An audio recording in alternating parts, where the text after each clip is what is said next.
ദൈവത്തിന്റെ സ്വന്തം നാടാണ് നമ്മുടെ കേരളം. കേരളത്തിന് ഈ വിളിപ്പേര് വരാനുള്ള കാരണം അതിന്റെ സൗന്ദര്യമാണ്.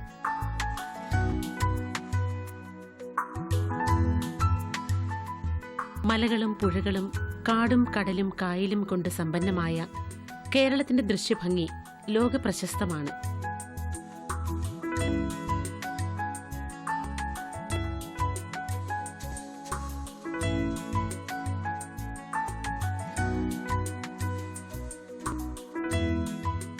അതുകൊണ്ട് തന്നെ ലോക വിനോദസഞ്ചാര ഭൂപടത്തിൽ കേരളം തന്റെ സ്ഥാനം എന്നേ ഉറപ്പിച്ചു കഴിഞ്ഞു.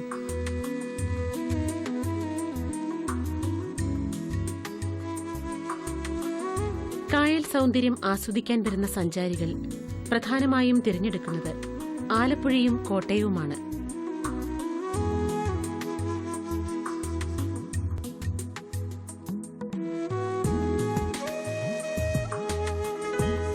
ഇന്ത്യയിലെ ഏറ്റവും നീളം കൂടിയ കായലായ വേമ്പനാട്ട് കായലിൽ കൂടി ഹൌസ് ബോട്ടിൽ കുട്ടനാടിന്റെ സൗന്ദര്യം നുകരുമ്പോൾ ആ നീല ജലാശയങ്ങൾക്ക് മാറ്റുകൂട്ടുന്ന ഒരു കൂട്ടരുണ്ട്, താറാവ്.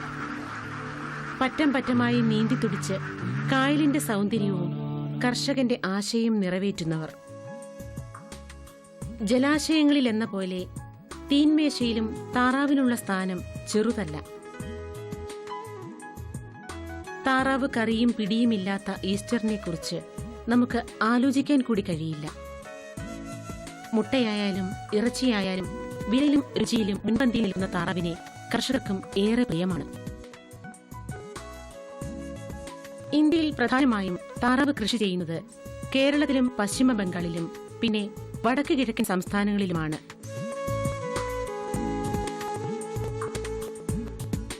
കേരളത്തിൽ താറാവ് കൃഷി പ്രോത്സാഹിപ്പിക്കാനും കർഷകരെ സഹായിക്കാനും 1966 കേരള സർക്കാർ തുടങ്ങിയ ഏക സ്ഥാപനമാണ് പത്തനംതിട്ട ജില്ലയിലെ നിരണത്തുള്ള താറാവ് വളർത്തൽ കേന്ദ്രം. തിരുവല്ലയിൽ നിന്നും 10 കിലോമീറ്റർ ദൂരം മാത്രമേ നിരണത്തേക്കുള്ളൂ. വിജയകരമായി ഈ കൊല്ലം 50ാം വർഷം പിന്നിടുന്ന 2.5 ഏക്കർ സ്ഥലത്ത് സ്ഥിതി ചെയ്യുന്ന ഈ സ്ഥാപനത്തിന്റെ പ്രവർത്തന രീതി എങ്ങനെയെന്ന് നമുക്ക് നോക്കാം. 24 മണിക്കൂറും ജീവനക്കാരുള്ള ഫാമിൽ രാവിലെ 7 മണിക്ക് പ്രവർത്തനം ആരംഭിക്കുന്നു. 12 ജീവനക്കാരാണ് ഉള്ളത്. അതിൽ 4 പേർ സ്ഥിരം ജീവനക്കാരും 5 പേർ താൽക്കാലിക ജീവനക്കാരും 3 പേർ ദിവസവേതന ജീവനക്കാരുമാണ്. 7 മണിക്ക് തുറക്കുന്ന ഫാമിൽ ആദ്യം താറാവുകളെ കൂട്ടിൽ നിന്നും പുറത്തിറക്കി തീറ്റ കൊടുക്കും. തീറ്റ വെള്ളമൊഴിച്ച് കുഴച്ചാണ് കൊടുക്കുന്നത്.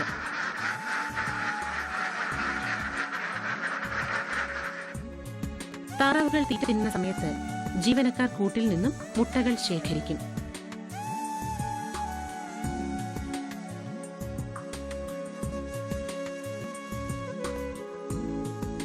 നീളമുള്ള ഷെഡിൽ താറാവുകളുടെ എണ്ണമനുസരിച്ച് ഓരോ വിഭാഗമായി തിരിച്ചാണ് കൂട്.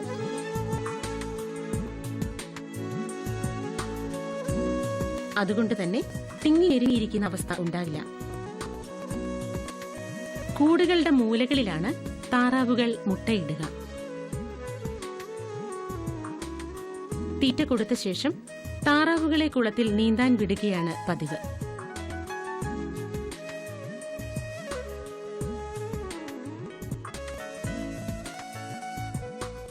വേനൽക്കാലത്ത് 2 നേരവും മഴക്കാലത്ത് 1 നേരവുമാണ് നീന്താൻ വിടുക. കുളത്തിലെ പായലും ചെറുമീനുകളും അവ ആഹാരമാക്കുന്നു. കുളത്തിനോട് ചേർന്നൊഴുകുന്ന കോലറയാറിൽ നിന്നും പായൽ കുളത്തിലേക്ക് കടത്തിവിടുന്നു.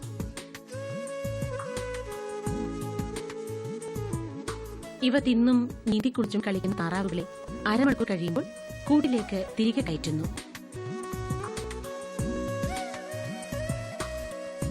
കൂട്ടിൽ നിന്നും ശേഖരിച്ച മുട്ടകൾ ആദ്യം തരംതിരിക്കും. അടവയ്ക്കാനുള്ള മുട്ടകളും വിൽക്കാനുള്ള മുട്ടകളും തീരുമാനിക്കുന്നത് തരംതിരിക്കലിലാണ്. രാവിലെ 10 മണിക്ക് വിൽക്കുവാനുള്ള മുട്ടകൾ വാങ്ങാൻ ആളുകളെത്തും. കടകളിലേക്കാളും കുറഞ്ഞ വിലയ്ക്കാണ് മുട്ടകൾ വിൽക്കുന്നത്. അതുകൊണ്ട് തന്നെ വാങ്ങാൻ ധാരാളം ആളുകളെത്തും. എത്ര പേർ വന്നാലും കൊടുക്കുവാൻ മുട്ട ഇവിടെയുണ്ട്. മുട്ടകൾ വന്നവർക്ക് എണ്ണം കണക്കാക്കി വീതിച്ചാണ് കൊടുക്കുന്നത്. അതുകൊണ്ട് തന്നെ ആരും വെറും കൈയോടെ ഇവിടെ നിന്നും മടങ്ങിപ്പോകാറില്ല. ഇവിടെ നിന്ന് വാങ്ങിക്കുന്ന മുട്ടയുടെ ലഭ്യതയും അതിന്റെ ഗുണനിലവാരവും ഒക്കെ ഒന്ന് വിശദീകരിക്കാമോ? മുട്ട ഇവിടുന്ന് കിട്ടുന്ന മുട്ട ഫ്രഷ് ആയിരിക്കും. ഇന്നത്തെ തന്നെ മുട്ട ഇന്ന് കിട്ടും. ഇന്നത്തെ തന്നെ മുട്ട ഇന്ന് കിട്ടും. പിന്നെ വിലക്കുറവുണ്ട്, 6 രൂപയേ ഉള്ളൂ. പിന്നെ ലഭ്യത അനുസരിച്ചേ കിട്ടാറുള്ളൂ. കാരണം ചിലപ്പോൾ 4 എണ്ണം കിട്ടിയെന്നിരിക്കും, ചിലപ്പോൾ 20 എണ്ണം കിട്ടും, ചിലപ്പോൾ 50 എണ്ണം കിട്ടും. അതങ്ങനെയാണ് സാധാരണ. തുല്യമായിട്ടാണ് കൊടുക്കുന്നത്. ഇവിടെ വരുന്ന ആൾക്കാരുടെ എണ്ണം അനുസരിച്ച് തുല്യമായിട്ടായിരിക്കും കൊടുക്കുന്നത്. 3 ഇനം താറാവുകളാണ് ഇവിടെയുള്ളത്. കുട്ടനാടിന്റെ സ്വന്തം ഇനങ്ങളായ ചാരയും ചെമ്പലിയും പിന്നെ വിദേശിയായ വിഗോവ സൂപ്പറും. പൂവെള്ള നിറത്തിൽ അരയന്ന സൗന്ദര്യം തുളുമ്പുന്ന വിഗോവ വിയറ്റ്നാം സ്വദേശികളാണ്. വിരിഞ്ഞിറങ്ങുമ്പോൾ മഞ്ഞ നിറമുള്ള കുഞ്ഞുങ്ങൾ 40 ദിവസം കഴിയുമ്പോൾ വെള്ള നിറമായി മാറും. ഇറച്ചി താറാവുകളാണ് വിഗോവ. 7 ആഴ്ചകൾ കൊണ്ട് തന്നെ 2.5 കിലോ തൂക്കം വയ്ക്കുന്ന വിഗോവയുടെ ഇറച്ചി രുചിയിൽ കോഴിയിറച്ചിയെ വെല്ലുന്നതുമാണ്. ചാരയും ചെമ്പല്ലിയും മുട്ട താറാവുകളാണ്. ഇളം മഞ്ഞ കലർന്ന ചുണ്ടുകളാണ് ചെമ്പല്ലിയുടേത്. പൂവൻ താറാവുകൾക്ക് തവിട്ട് നിറത്തിലുള്ള കഴുത്താണ്. എന്നാൽ ചാരയുടെ ചുണ്ടുകൾക്ക് കടും ചാര നിറമായിരിക്കും. പൂവൻ താറാവുകൾക്ക് നീലയും പച്ചയും കലർന്ന നിറമായിരിക്കും കഴുത്തിന്. എന്നാൽ വിഗോവയുടെ പൂവനും പിടയ്ക്കും വെള്ള നിറമാണ്. ഇവയെ ഒറ്റ നോട്ടത്തിൽ തിരിച്ചറിയാൻ പ്രയാസമാണ്. പൂവന്റെ വാലിന്റെ അഗ്രം ചുരുണ്ടതായിരിക്കും. പിടയെ കഴിഞ്ഞും പതിഞ്ഞ ശബ്ദമാണ് പൂവനുള്ളത്. ചാരയ്ക്കും ചെമ്പല്ലിക്കും 10 പിടയ്ക്ക് 1 പൂവനും വിഗോവയ്ക്ക് 6 പിടയ്ക്ക് 1 പൂവനും എന്ന അനുപാതത്തിലാണ് താറാവുകളെ ഇവിടെ വളർത്തുന്നത്. എല്ലാ വെള്ളിയാഴ്ചയിലുമാണ് ഇവിടെ കുഞ്ഞുങ്ങളെ വിരിയിച്ചിറക്കുന്നത്. ഇൻക്യുബേറ്റർ ഉപയോഗിച്ചാണ് കുഞ്ഞുങ്ങളെ വിരിയിച്ചിറക്കുന്നത്. ഒരു സമയം 6000 കുഞ്ഞുങ്ങളെ വരെ വിരിയിച്ചിറക്കാനുള്ള സംവിധാനം ഇവിടെയുണ്ട്.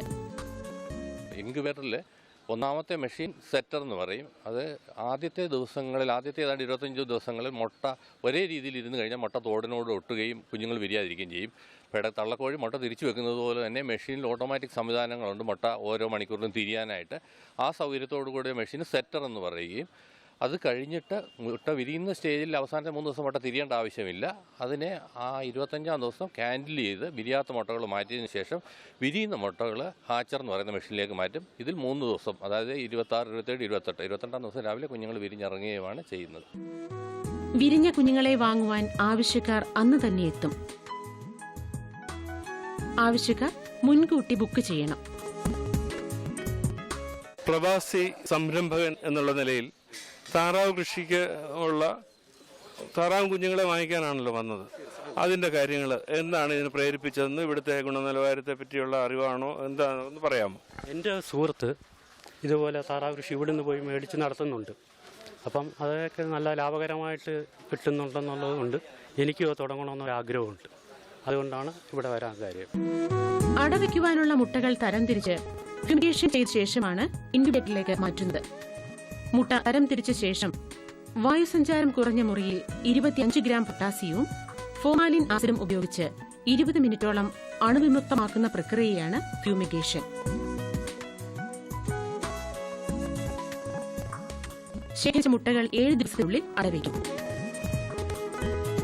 അടവയ്ക്കുന്ന മുട്ടകൾ എല്ലാം വിരിയണമെന്നില്ല. ഫെർട്ടൈൽ എഗ് മാത്രമേ വിരിയൂ. കോഴിമുട്ടയിൽ ഫെർട്ടൈൽ എഗ് 4 ദിവസം കൊണ്ടും താറാമുട്ടയിൽ 7 ദിവസവും കൊണ്ടും ക്യാൻഡിലിംഗ് പ്രക്രിയ വെച്ച് കണ്ടുപിടിക്കാൻ കഴിയും.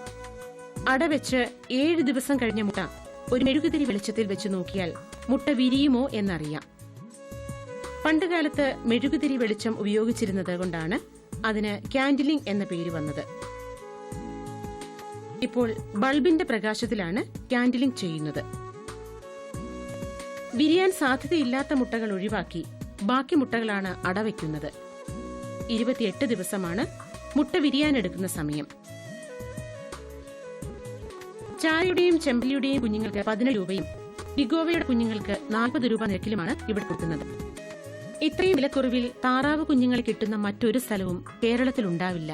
പിന്നിറങ്ങുന്ന കുഞ്ഞുങ്ങളിൽ എല്ലാം ഒരുപോലെ നല്ലവ ആയിരിക്കുകയില്ല. അവയിൽ ഏറ്റവും നല്ല കുഞ്ഞുങ്ങളെ നമ്മൾ തിരഞ്ഞു മാറ്റി എണ്ണി ഓരോ ഇനം തിരിച്ച് അതാത് ബുക്ക് ചെയ്തിരിക്കുന്ന ആളുകൾ അതേ ദിവസം വരാൻ നിർദ്ദേശം നേരിട്ടേ കൊടുത്തിരിക്കും. താറാവിൻ്റെ കുഞ്ഞുങ്ങളെ ഒരിക്കലും സെക്സ് ചെയ്ത് പൂവൻ തിരിച്ച് നൽകാറില്ല. കാര്യം അവ ഏതാണ്ട് 3 മാസം കൊണ്ട് തന്നെ പൂവൻ 1.5 കിലോ ഭാരം തൂക്കം വരുന്നതുകൊണ്ട് അവയെ വിറ്റഴിക്കുന്നതിന് യാതൊരു ബുദ്ധിമുട്ടുമില്ല.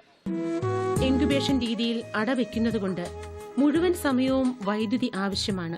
അതിനാൽ വൈദ്യുതി പോയാലും പ്രവർത്തനക്ഷമമായ ജനറേറ്റർ സംവിധാനവും ഇവിടെ സജ്ജീകരിച്ചിട്ടുണ്ട്. കോഴിയെ അപേക്ഷിച്ച് താറാവിന് രോഗപ്രതിരോധ ശേഷി കൂടുതലാണെങ്കിലും കൂടുതൽ അണുവിമുക്തമാക്കി സൂക്ഷിക്കേണ്ടത് അത്യാവശ്യമാണ്. ഇതിനായി കുമ്മായമാണ് ഇവിടെ ഉപയോഗിക്കുന്നത്. ഫിനോയിൽ പോലുള്ള രാസവസ്തുക്കൾ ഉപയോഗിച്ചാൽ അത് താറാവുകളുടെ ജീവന് തന്നെ ഭീഷണിയാണ്. കൂടാതെ ഫാമിലേക്ക് കയറുന്നിടത്ത് ടയർ ഡീപ്പ് സ്ഥാപിച്ചിട്ടുണ്ട്. ഫാമിലേക്ക് കടന്നുവരുന്ന വാഹനങ്ങളും ആളുകളും ടയർ ഡിപ്പിലൂടെ വേണം കടന്നു വരാൻ. ഡിപ്പിലുള്ള വെള്ളത്തിൽ പോർസോളിൻ എന്ന അണുനാശിനിയാണ് ഉപയോഗിച്ചിരിക്കുന്നത്. എന്നും രാവിലെ ഡിപ്പിലെ വെള്ളം മാറ്റി പുതിയ വെള്ളം നിറച്ച ശേഷം പോർസോളിൻ ഒഴിക്കും.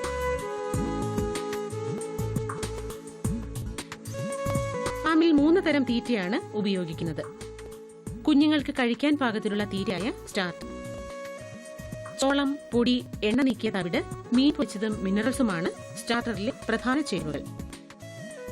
തരിയായ തീറ്റയായതിനാൽ കുഞ്ഞുങ്ങളുടെ കൊക്കിലൊതുങ്ങുന്നതും ദഹനത്തിനും വളർച്ചയ്ക്കും ഉത്തമമാണ്. മുട്ടയിടുന്നതിന് തൊട്ടു മുമ്പുള്ള വളർച്ച എത്തിക്കഴിഞ്ഞാൽ ഗ്രോവർ തീറ്റയാണ് കൊടുക്കുന്നത്. ഇടത്തരം പൊടിച്ച ചോളവും തവിടും മീൻപൊടിയും മിനറൽസുമാണ് ഗ്രോവർ തീറ്റയുടെ ചേരുവ. മുട്ടപ്രായമെത്തിയാൽ ലെയർ തീറ്റയാണ് സാധാരണ കൊടുക്കുക. എന്നാൽ പ്രത്യുൽപാദനത്തിന് മുൻനിർത്തി പ്രവർത്തിക്കുന്നതുകൊണ്ട് ഈ ഫാമിൽ ലെയർ തീറ്റയ്ക്ക് പകരം ബ്രീഡർ തീറ്റയാണ് ഉപയോഗിക്കുന്നത്. ഇതിൽ പ്രധാനമായും മീൻപൊടിയുടെ അളവ് കൂടുതലായിരിക്കും. അതുപോലെ ചോളത്തിന് പകരം ബജറയാണ് ഇതിൽ ചേർത്തിരിക്കുന്നത്. കാൽസ്യത്തിനു വേണ്ടി കക്ക പൊടിച്ച് ചേർത്തിരിക്കും. തീറ്റ പ്രധാനമായിട്ടും തൃശ്ശൂരുള്ള മണ്ണുത്തി വെറ്ററിനറി യൂണിവേഴ്സിറ്റിയുടെ ഫീഡ് പ്ലാന്റിൽ നിന്നും അതോടൊപ്പം തന്നെ കൊല്ലത്തുള്ള KSPDCയുടെ ഫീഡ് പ്ലാന്റിൽ നിന്നുമാണ് ഇവിടെ തീറ്റ ലഭിക്കുന്നത്. അത് കറക്റ്റ് ക്രമമായി കിട്ടിക്കൊണ്ടിരിക്കുന്നത് കൊണ്ട് മുൻകാലങ്ങളിൽ പുറത്തുനിന്ന് വാങ്ങേണ്ടി വരുന്ന ആ ബുദ്ധിമുട്ട് ഇപ്പോൾ ഒഴിവാക്കാൻ സാധിച്ചിട്ടുണ്ട്. തീറ്റ സൂക്ഷിക്കുന്ന സ്റ്റോർ റൂം ഈർപ്പം കയറാത്ത രീതിയിലാണ് നിർമ്മിച്ചിരിക്കുന്നത്. തറയും ഭിത്തിയും തടിപ്പലകകൾ കൊണ്ട് നിർമ്മിച്ച് അതിനു മുകളിലാണ് തീറ്റ അടുക്കി വെക്കുന്നത്. അതിനാൽ ഈർപ്പമടിച്ച് തീറ്റ കേടാവുകയില്ല. ചൂട് കൂടുതലുള്ള സമയത്ത് മുട്ടയുടെ എണ്ണം കുറയുക പതിവാണ്. അതുകൊണ്ട് തന്നെ വെള്ളത്തിൽ നീന്താനും തണലിൽ കഴിയാനും ഇഷ്ടപ്പെടുന്ന താറാവുകൾക്ക് വാസയോഗ്യമായ ഇടമാണ് ഈ ഫാം. തണൽ വൃക്ഷങ്ങളായി ആൽ, പുളി, മാവ്, പ്ലാവ്, ആഞ്ഞിലി, ശീമപ്പന്ന മുതലായ വൃക്ഷങ്ങൾ ഈ ഫാമിലുണ്ട്. വിരിഞ്ഞിറങ്ങുന്ന കുഞ്ഞുങ്ങൾക്ക് 1-ാം ദിവസം തന്നെ രോഗപ്രതിരോധ ശേഷിക്കുള്ള 1ാമത്തെ വാക്സിൻ നൽകുന്നു. പിന്നീട് 7 ആഴ്ചകൾക്ക് ശേഷം 2ാമത്തെ വാക്സിനും 11 ആഴ്ചകൾക്ക് ശേഷം 2ാമത് കൊടുത്ത വാക്സിന്റെ അനുബന്ധ വാക്സിൻ നൽകുന്നു. ആദ്യമെടുത്ത വാക്സിൻ ഓരോ 6 മാസം കൂടുമ്പോഴും 2ാമതെടുത്ത വാക്സിൻ ഓരോ വർഷവും ആവർത്തിച്ച് നൽകുന്നു. തിരുവനന്തപുരം ജില്ലയിലെ പാലോട് സ്ഥിതി ചെയ്യുന്ന സർക്കാരിന്റെ കീഴിലുള്ള institute of animal health and veterinary biologicals എന്ന സ്ഥാപനമാണ് താറാവുകൾക്കുള്ള വാക്സിനുകൾ ഉൽപ്പാദിപ്പിക്കുന്നത്. മുട്ടപ്രായമെത്തിയ 3250 താറാവുകളും 2750 താറാവ് കുഞ്ഞുങ്ങളുമാണ് നിലവിൽ ഫാമിലുള്ളത്.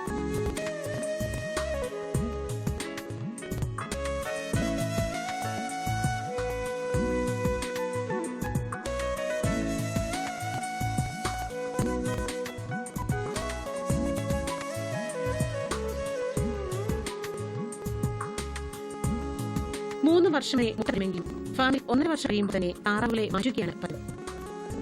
1.5 വർഷം കഴിഞ്ഞാൽ താറാവിനെ വിൽക്കും. കിലോയ്ക്ക് 180 രൂപ നിരക്കിലാണ് ഈ താറാവുകളെ കൊടുക്കുന്നത്. ഇതിനെ വാങ്ങാനും ധാരാളം പേർ വരാറുണ്ട്. താറാവ് കർഷകർക്ക് വേണ്ട ഉപദേശവും പരിശീലനവും നൽകുവാനായി ട്രെയിനിംഗ് സെന്ററും ഇവിടെ ഒരുക്കിയിട്ടുണ്ട്. താറാവ് കൃഷി ചെയ്യാൻ താല്പര്യമുള്ളവർക്കും നിലവിൽ കൃഷി ചെയ്യുന്നവർക്കും ആവശ്യമായ എല്ലാ സഹായവും ഇവിടെ ലഭ്യമാണ്.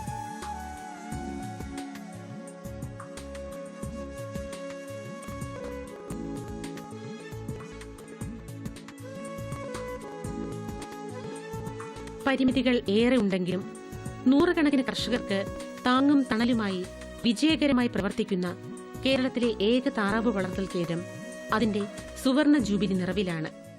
1966 സ്ഥാപിതമായ നിരണം താറാവ് വളർത്തൽ കേന്ദ്രത്തിന്റെ പ്രധാന ലക്ഷ്യം കുട്ടനാടൻ താറാവുകളായ ചാരിയുടെയും ചെമ്പല്ലിയുടെയും സംരക്ഷണമാണ്. ഇതിനായി നമ്മൾ കുട്ടനാട് ഭാഗങ്ങളിൽ നിന്ന് തിരഞ്ഞെടുത്ത് വളർത്തിയ താറാവിൽ നിന്ന് പുതിയ പുതിയ തലമുറകൾ ഉണ്ടാക്കി ഏറെക്കുറെ നമ്മുടെ ലക്ഷ്യത്തോട് അടുത്തുകൊണ്ടിരിക്കുകയാണ്.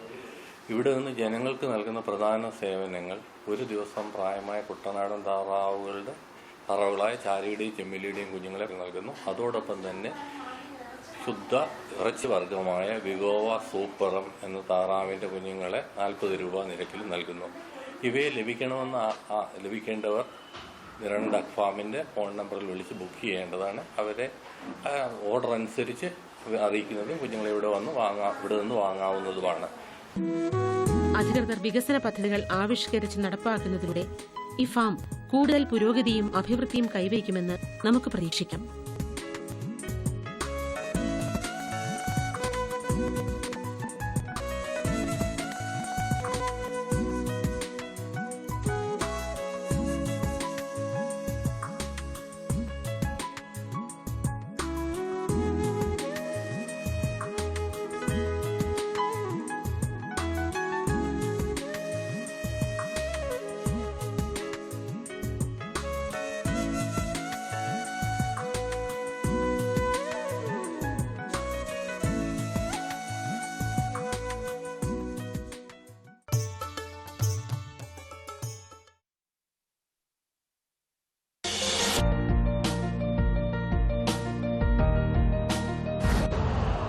यूरिया का स्वदेशी उत्पादन 70 लाख टन बढ़ाने के लिए 6 उर्वरक संयंत्रों का उद्धार किया जा रहा है। FCIL के गोरखपुर, सिंदरी, तलचर और रामागुंडम संयंत्र, HFCL की बरौनी इकाई और BVFCL की नामरू फोर्थ।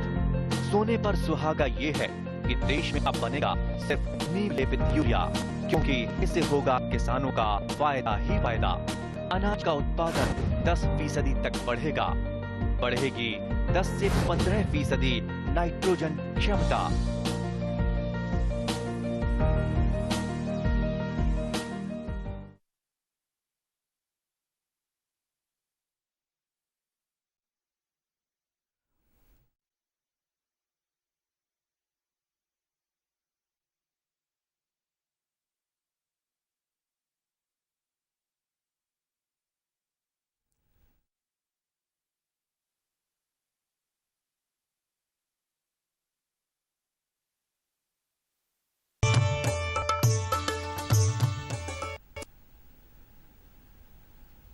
നമസ്കാരം. ദൂരദർശൻ കാർഷിക വാർത്തകളിലേക്ക് സ്വാഗതം. പ്രധാന വാർത്തകൾ. വിള ഇൻഷുറൻസിന് പ്രധാനമന്ത്രി ഫസൽ ബീമ യോജന പദ്ധതി. ചക്കയുടെ മൂല്യവർദ്ധിത ഉൽപ്പന്ന നിർമ്മാണത്തിൽ പരിശീലനം.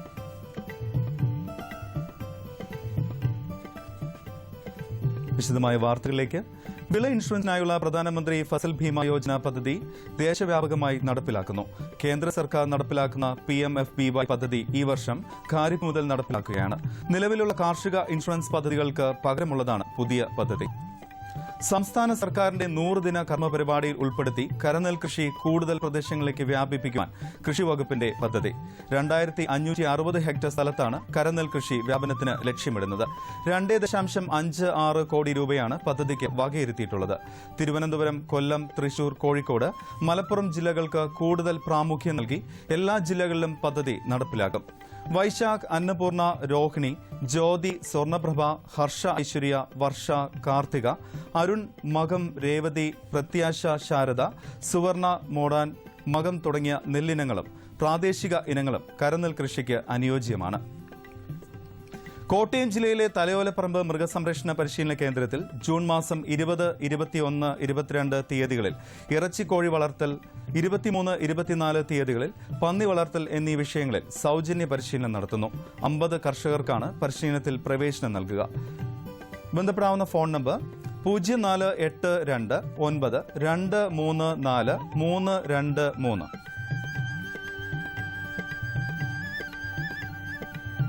പത്തനംതിട്ട ജില്ലാ ICAR കൃഷി വിജ്ഞാന കേന്ദ്രം ജൂൺ 20 മുതൽ 24 വരെ ചക്കയുടെ മൂല്യവർദ്ധിത ഉൽപ്പന്നങ്ങളുടെ നിർമ്മാണത്തിൽ പരിശീലനം നൽകുന്നു. ചക്കയുടെ സ്കോഷ്, ജാം, സിറപ്പ്, നീര മിക്സർ, മിക്സഡ് ചിപ്സ് എന്നിവയുടെ നിർമ്മാണം, മിനിമൽ സംസ്കരണ രീതി എന്നിവയാണ് പരിശീലനത്തിൽ ഉൾപ്പെടുത്തിയിരിക്കുന്നത്. കൂടാതെ ഗാർഹിക അടിസ്ഥാനത്തിൽ ചക്കയുടെ സംസ്കരണം ചെയ്യുവാൻ താൽപ്പര്യമുള്ളവർക്ക് ജൂൺ 17 രാവിലെ 10 മുതൽ വൈകുന്നേരം വരെ ഏകദിന സൗജന്യ പരിശീലനം നൽകുന്നു.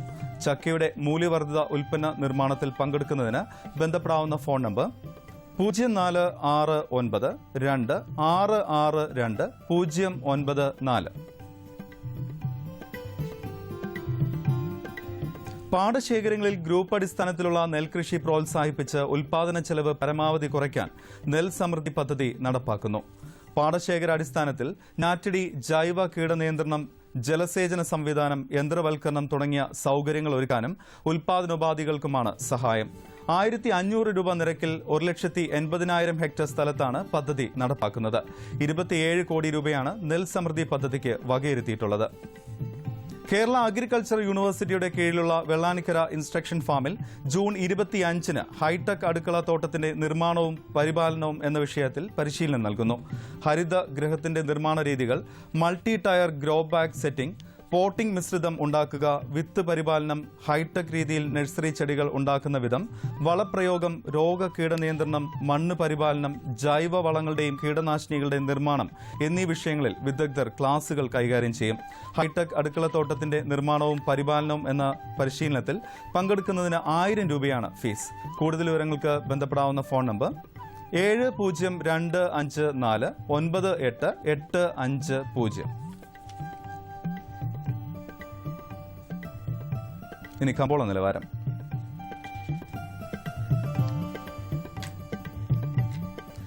വെളിച്ചെണ്ണ കൊച്ചി കിൻഡലിന് 8000 രൂപ, കോഴിക്കോട് 8700, തൃശൂർ 7950, കൊപ്ര കൊച്ചി 5470, കോഴിക്കോട് 5400, തൃശൂർ 5480. കുരുമുളക് അൺഗാർബിൾഡ് 68400, ഗാർബിൾഡ് 71400, ചുക്ക് മീഡിയം 16500, ചുക്ക് best 18000.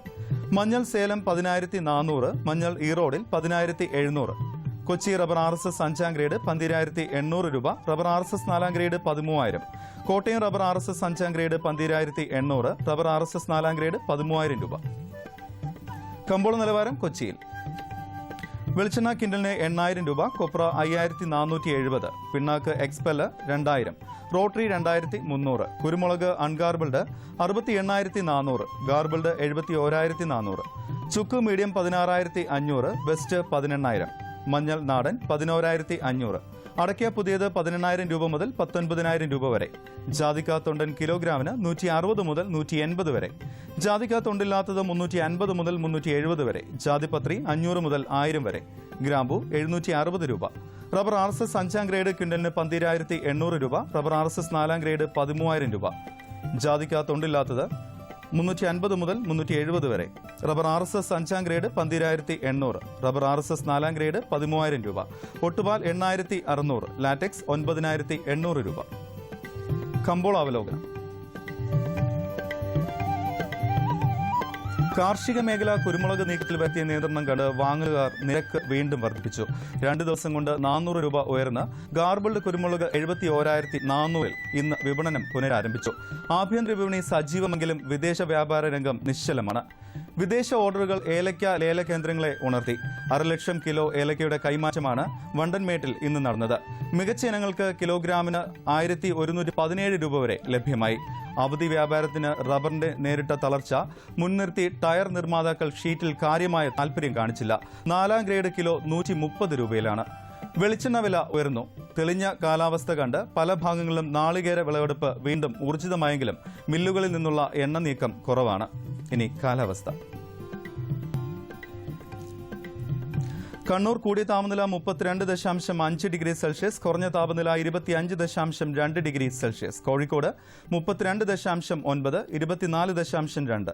Kochi 32.6, 23. Alappuzha 33, 26.9. Punalur 33, 22.5 degree Celsius. Thiruvananthapuram കൂടിയ താപനില 31.6 ഡിഗ്രി സെൽഷ്യസ്, കുറഞ്ഞ താപനില 25.3 ഡിഗ്രി സെൽഷ്യസ്.